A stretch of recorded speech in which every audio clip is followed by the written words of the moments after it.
Nothing says holidays like a warm cranberry quick bread. Today we're gonna make this version that's got touches of orange and a little bit of vanilla, and it's really simple to put together. Join me in the kitchen and I'll show you how.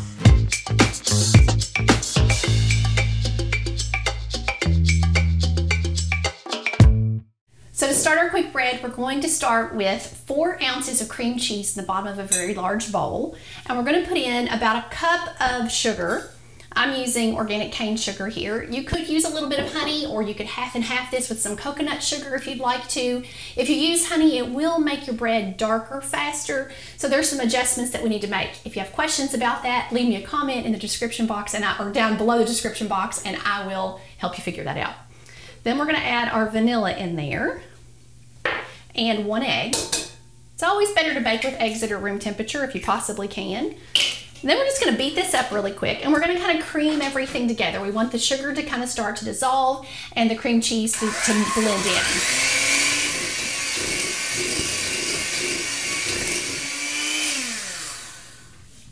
Okay, so we've gotten those mixed together, and the sugar's not totally dissolved, but everything's mixed in. It's nice and uniform. There's no chunks of cream cheese left anywhere. We're gonna set that to the side for just a minute. We're going to look at our dry ingredients. So I have here 2½ cups of all-purpose flour, or about 266 grams for those of you who need that measurement. We also have baking powder, baking soda, and a little bit of salt in here as well. And I'll give you all those measurements in the description box as well. We're going to blend those together just to get everything lightly mixed. And before I go any further, I'm going to add a little bit of this flour to the cranberries we're going to be using, because fruit often sinks in bread. So you take a little bit of your flour, just a tablespoon or so, and toss it in your berries. Just get them coated and set them to the side, and you don't have to do this step later. So we'll set those over there. And then we've got all of our dry ingredients mixed up, and that looks awesome. And I'm gonna set that back on this side and bring back our main bowl. So we're gonna start mixing this together. And in this measuring cup, I have a little bit of buttermilk, 3/4 cup, 3 tablespoons of orange juice, and 1/4 cup of a flavorless oil. Now, I use avocado oil. We don't use any vegetable oil, but vegetable oil would be a fine substitute if that's something you use. So we're gonna alternate adding what's in our measuring cup and our dry ingredients to what's in this big bowl. So I'm gonna start with just a little bit of my buttermilk mixture. We're gonna blend that in just until it's incorporated and you can't see it anymore. It just takes a second.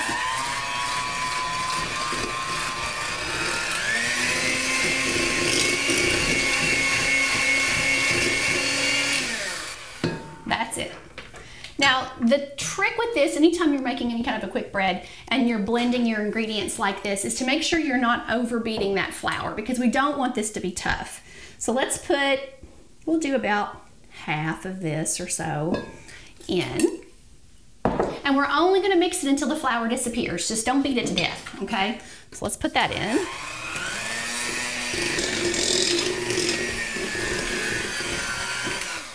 Okay, that's good enough. And then we're gonna go in with the rest of our buttermilk mixture. Make sure you get it all out. Let's incorporate that. And then you want to end with the last of your flour. Always end with your dry ingredients. So let's just get those in. These are beautiful mason cash bowls. These are the ones they use on the Great British Baking Show. I always had to have a set, so I bought some. Okay, I've got the majority of that flour in, but I'm gonna do the last little bit by hand. Make sure I don't make a mess out of everything. I'm just gonna fold in all of these beautiful cranberries. This is about a cup. It might be a touch more. I have been known to go a little heavy on those because I really, really like them. Use fresh ones if you can. If you have frozen ones, that's fine. These are actually frozen from my freezer, so either one will work. And then just gently fold those in. Doesn't have to be perfect. Just make sure it's all incorporated there. And we are going to transfer this to our loaf pan. So this is a little bit smaller than a 9x5 loaf pan, but anything in that range is perfectly fine. I'm lining it with a little bit of parchment paper because this one's actually aluminum. I don't cook in aluminum anymore, but it's what I have, so I'm protecting my food from that as much as I can. Then I'm just going to lightly spray it to make sure, double sure it doesn't stick, and we are going to transfer this in. Let's see if my arms worked. So we're just going to scrape all of that in. It's such a beautiful batter. It smells like vanilla and it's got all those cranberries in there. And then we're just gonna make a really quick streusel topping for it. So now we've gotten the majority of that. Okay. And we'll just gently smooth the top out. We wanna make sure that we don't leave any big ridges or anything like that in it. Scrape it off really good. Thank goodness I have a dish towel on my hands. Okay, now let's make our topping. So set this to the side for just a second. And in here I have 1/3 of a cup of walnuts and about 1/4 of a cup of brown sugar. And we're just gonna work these together. And I'm going to add a couple of tablespoons, this is about 3 tablespoons of really cold butter. And apparently I love to put everything in bowls that are too small so that I can't work them together, but give me just a minute and I'm going to pinch all of this butter in with this sugar and with these nuts until it's about the size of small peas, and we'll put it on top and get it in the oven.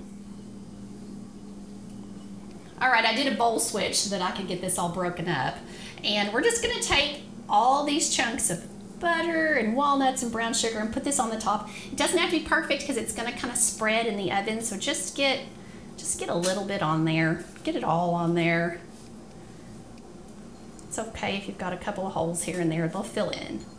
All right, we're going into a 400-degree oven for 45 to 50 minutes until a toothpick inserted in the center comes out clean. We're gonna let it cool on the counter for about 10 minutes, and we're gonna eat this thing. Be back to show you in just a second. Our cranberry bread is out of the oven, and mine took about 55 minutes or so, and it's still very warm, but we're gonna cut a slice. So let's take a look down here on the end.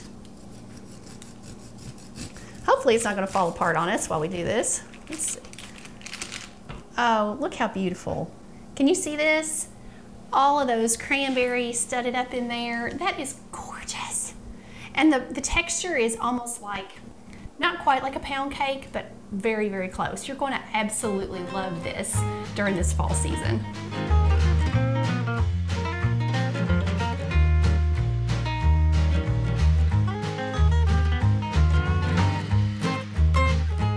If you have extra cranberries on hand, check out this cranberry apple cake. It's absolutely delicious, and I'll see you in the next video. Have a great day, guys.